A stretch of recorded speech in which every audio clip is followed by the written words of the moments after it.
So here's how we can search a document on the iPad. So let me guide you through the two possible ways, like how to find and search for the actual document and how to search within the document. So let's get started. If it's your first time here, subscribe so you don't miss tutorials and videos like this one. So first of all, if you cannot find the document, like I would recommend you to open up the Files app. It's very likely that it's going to be right there. So get inside and tap on the magnifying glass icon of the search button in the top right.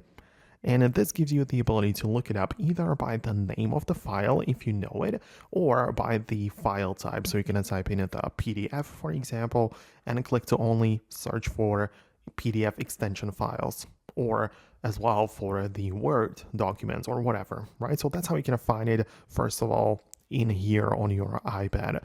But once you already have it, right, like let's say it's going to be the PDF, right? So I'm going to click on the PDF. It will open it through the actual like preview app, which is part of the iPad. And if I want to search for specific phrases or words, which are part of that document, I click on the search button again in the top right, and I can type in some kind of word.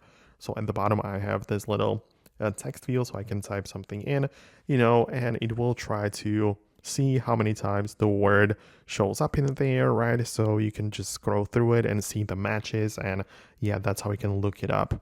Obviously, there are even more ways how you can use it. If you open the document with a different app, then that different application might have different search tools. But, I'm using the most common. I'm showing you the most common methods using the built-in solution. So I believe that this should apply to as many people as possible. So I really hope that I can help you out with it.